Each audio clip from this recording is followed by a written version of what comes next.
Because there's a lot of things that we follow in this world that are very easy to get behind and try to follow. Some of those things might be power, prestige, money, success, fame, saying yes to everything at work. It might be your friends, it could be your family, and it might even be yourself.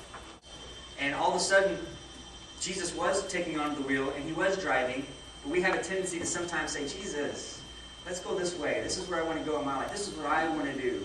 And before we know it, we're going in a completely different direction than where the Lord had us go. And that's why we need to say, Jesus, take the wheel, and keep it, and hold on to the wheel. Now, when you are in the sweet spot of your life, and you're following the Lord, it'll kind of look like this up here. Where God's glory, your life, and your passions intersect, that's where your sweet spot is. You got to ask yourself, what are your passions? What do you do every day? Where's God's glory?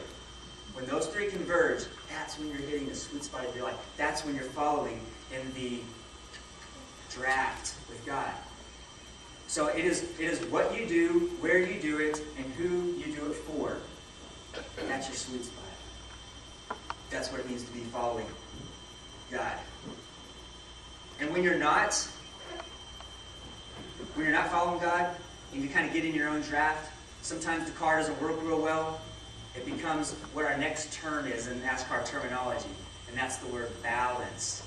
Can you say balance for me? Balance. Now, you might, if you listen to a race, or you go on the race car driver's communication, and you listen to the communication between the crew chief and the driver, you hear him say something like, "My car is loose. It's pushing. I can't turn it on the track. It's flying up. My back's wiggling all over the place." That's my impression of a NASCAR driver.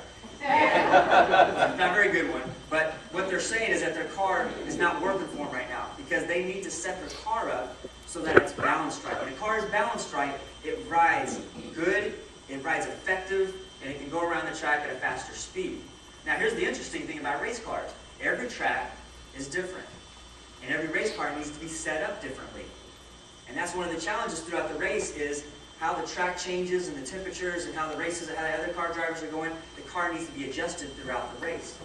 So if the car is not set up properly for that race, they are in for a long and rough ride and race that day.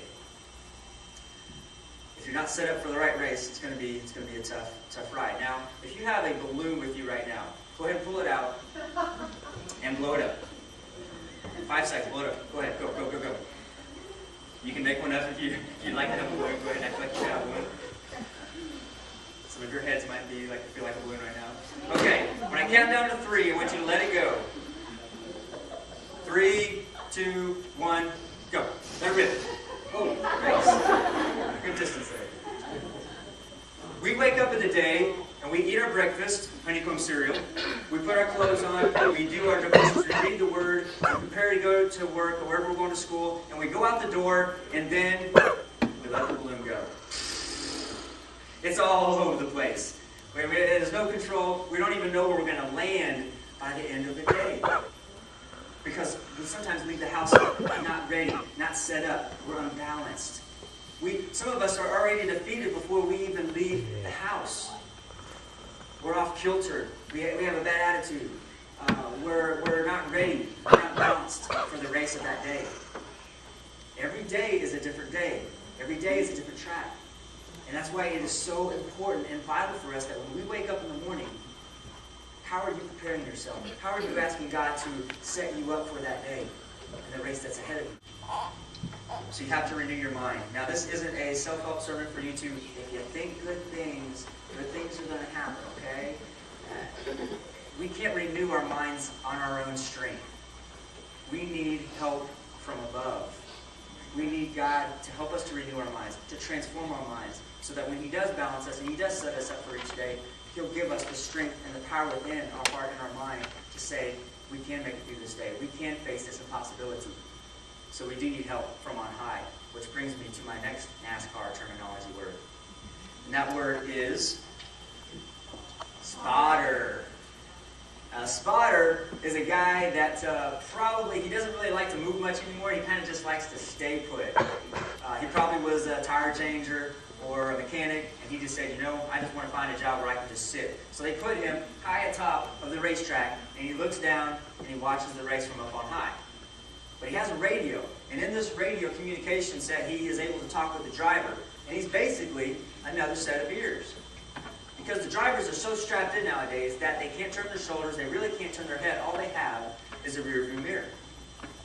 So the spotter is up from above saying, hey, you got a car on your left, don't pull over. You got a car coming up from behind. Slow down, there's a wreck up around turn 3. He's basically giving him another angle, another perspective, and communicating with him. Because the driver can't see all the way around the track. Now you probably know where I'm going with this because obviously God is our ultimate spotter. He gives us the perspective and the direction that we need. He wants to communicate with us every day to let us know something's coming up. He sees this. He can offer a fresh perspective. He also gives us an opportunity to have multiple spotters. Some of these tracks are large. They're 1 to 2 miles long, like Daytona, which the race is going on in a few hours. It's only right up the road. Some of these tracks are really big, so they have multiple spotters. And sometimes He brings people into our lives to help spot for us. This might be a mentor, an accountability partner, best friend, someone that can help you see things from another perspective. I meet with 2 mentors every month, and they are older than me, way older than me.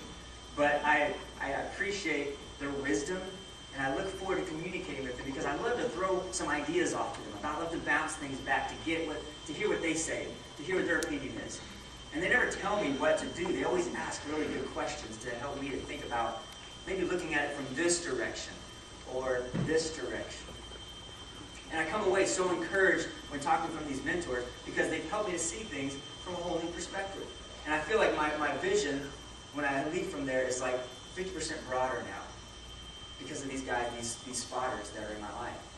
And sometimes we need those spotters to help us see things that are coming up that may be dangerous. When you're a little kid, and you're playing with a ball, and it goes across the street, your first inclination is to chase the ball. You don't think about cars coming down the road that are going to mess with you or stop or anything like that. You just go for the ball because that's your focus. Your parents, though, on the other hand, if you remember, were the ones that were quite loudly and demonstratively saying, stop, do not go in the street.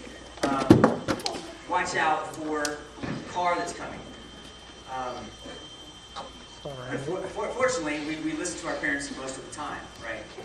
Right, guys? Yes, you do. Because your parents know. For example, if you are an adult and you have your last flash cash and stash, and you're sitting around a poker table, and your best friend behind you says, it's probably not the best way to spend your money right now, that's what I would call a spotter. Someone who's looking out for you. Someone who's trying to help you in areas of your life. We also need those close friends to tell us maybe there is some air going down your tire. There's something going on in your life. You need to come in for what I call the next 4